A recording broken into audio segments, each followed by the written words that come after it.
이번에는 자발적 퇴사자의 실업급여에 대해서 말씀드리도록 하겠습니다.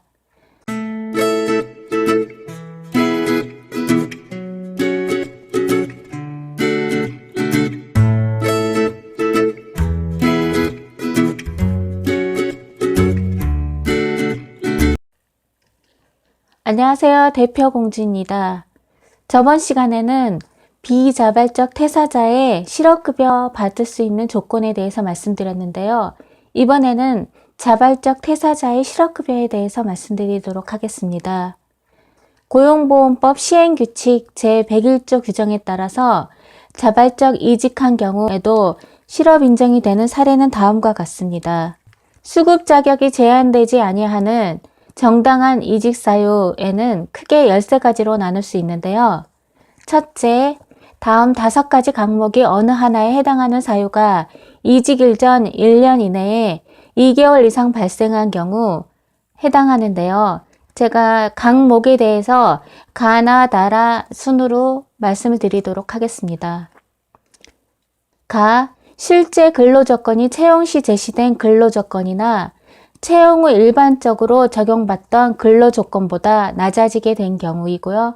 나, 임금체불이 있는 경우, 1년 이내에 2개월 이상 발생한 경우에 해당되겠죠. 다, 소정근로에 대하여 지급받은 임금이 최저임금법에 따른 최저임금에 미달하게 된 경우입니다.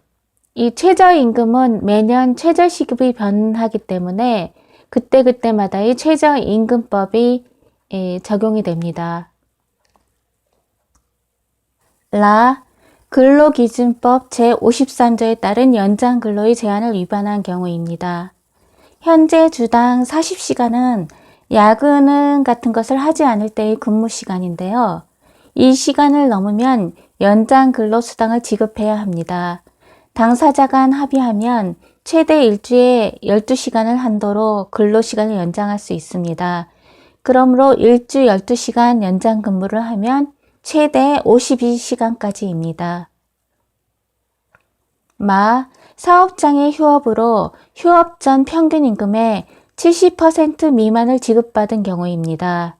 이 70% 미만도 1년에 2개월 이상 발생한 경우에 해당되겠죠. 그리고 자발적 퇴사자의 실업급여의 두 번째 사항은 사업장에서 종교, 성별, 신체장애, 노조 활동 등을 이유로 불합리한 차별 대우를 받은 경우입니다.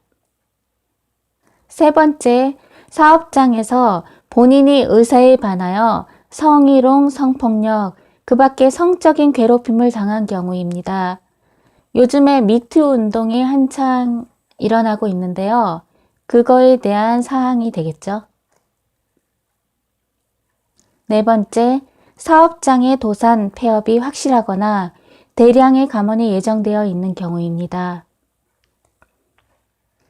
사업장이 도산하기 때문에 더 이상 직장을 다닐 수가 없는 상황이 되는 거죠. 다섯 번째, 다음 5가지 항목이 어느 하나에 해당하는 사정으로 사업주로부터 퇴직을 권고받거나 인원 감축이 불가피하여 고용조정 계획에 따라 실시하는 퇴직 희망자의 모집으로 이직하는 경우입니다. 가, 사업의 양도, 인수, 합병. 나, 일부 사업의 폐지나 업종 전환. 다, 직제 개편에 따른 조직의 폐지 축소. 라, 신기술의 도입, 기술 혁신 등에 따른 작업 형태의 변경. 마, 경영의 악화, 인사 적체, 그 밖에 이에 준하는 사유가 발생한 경우입니다. 여섯 번째, 다음 항목의 어느 하나에 해당하는 사유로 통근이 곤란하게 된 경우입니다. 이 통근이 곤란하다는 것은 통근 시 이용할 수 있는 통상의 교통수단으로서 사업장으로의 왕복에 드는 시간이 3시간 이상인 경우를 말합니다. 가, 사업장의 이전. 나, 지역을 달리하는 사업장으로의 전근. 다, 배우자나 부양해야 할 친족과의 동거를 위한 거소 이전. 라, 그 밖에 피할 수 없는 사유로 통근이 곤란한 경우입니다. 왕복 3시간 이상이 되면 가능한 거죠. 7번째, 부모나 동거 친족의 질병 부상 등으로 30일 이상 본인이 간호해야 하는 기간에 기업의 사정상 휴가나 휴직이 허용되지 않아 이직한 경우입니다.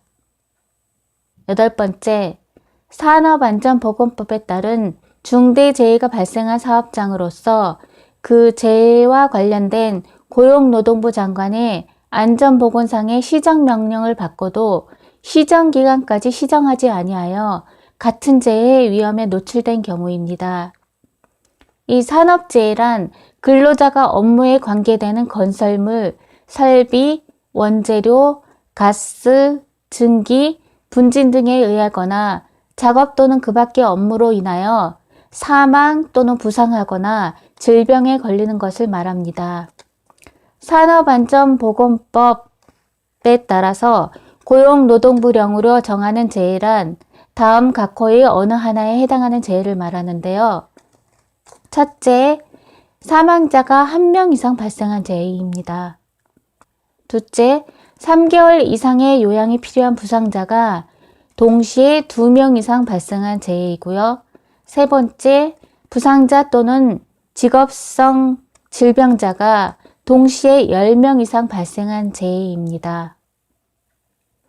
다음 자발적 퇴사에도 실업급여를 받을 수 있는 9번째 요건은 체력의 부족, 심신장애, 질병, 부상, 시력, 청각, 촉각의 감퇴 등으로 피보험자가 주어진 업무를 수행하는 것이 곤란하고 기업의 사정상 업무 종류의 전환이나 휴직이 허용되지 않아 이직한 것이 의사의 소견서나 사업주 의견 등에 근거하여 객관적으로 인정되는 경우입니다.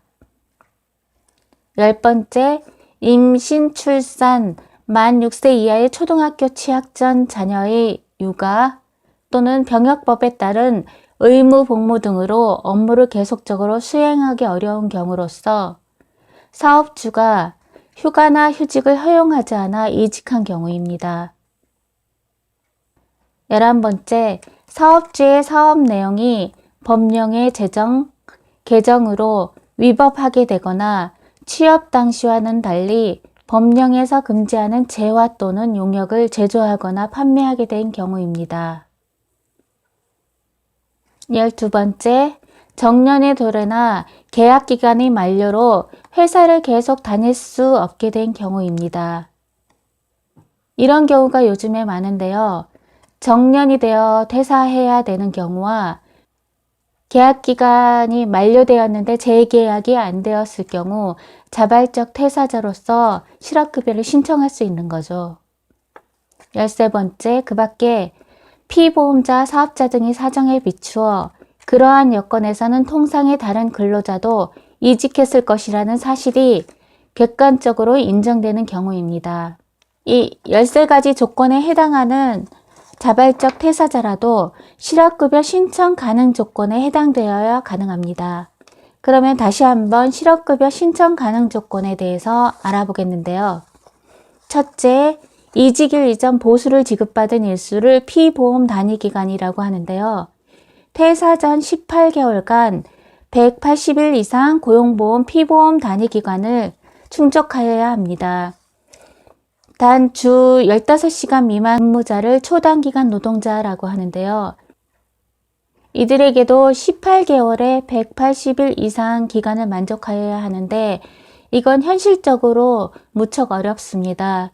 그래서 2019년 7월 3일부터 24개월에 180일로 완화되어 연장 예정입니다. 두 번째, 최종 사업장의 퇴사 사유가 사업장 공고사직이나 해고 등의 비자발적 퇴사자나 위에서 저희가 알아봤던 정당한 사유가 있는 자발적 퇴사자여야 합니다. 비자발적 퇴사자라도 그 중대한 귀책 사유가 퇴사자에게 있으면 실업급여를 받을 수 없습니다. 세 번째, 재취업을 위하여 적극적 구직 활동에 노력하는 경우 실업급여가 지급된다고 하는데요. 몸이 아파서 거동이 힘들거나 사정상 취업활동이 어려운 경우 적극적 구직활동에 결여되므로 실업급여 신청이 어렵다고 합니다. 구직 활동이 가능할 때 실업급여 신청이 가능한 거죠. 이상 자발적 퇴사자의 실업급여 받을 수 있는 조건에 대해서 알려드렸습니다. 감사합니다. 대표공주였습니다.